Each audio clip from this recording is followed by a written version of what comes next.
Hi, and welcome to another Pioneer Tech tutorial.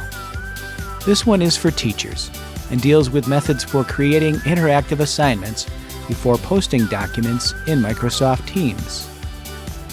If you are using PDFs as assigned work and you want students to be able to respond with answers, you might consider making them fillable forms, which is an option available in Adobe Acrobat. Create the text, then insert a box for collecting responses. Another way is to first convert the PDF to Microsoft Word, after which the students can edit and type in the answers. This can be done in Adobe Acrobat DC, not Reader. Open the PDF, select File, Export, Word document.